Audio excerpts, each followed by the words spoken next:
जो शख्स मस्जिद के करीब रहकर मस्जिद को आबाद नहीं करता,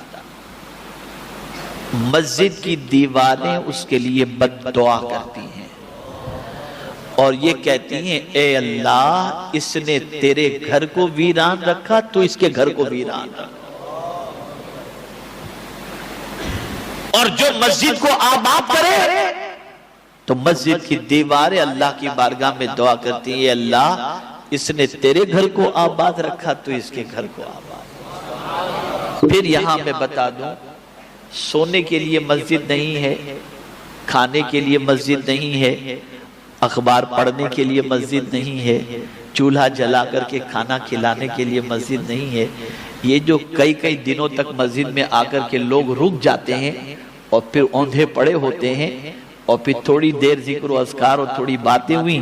फिर गैस भी जल रहा है, चूल्हा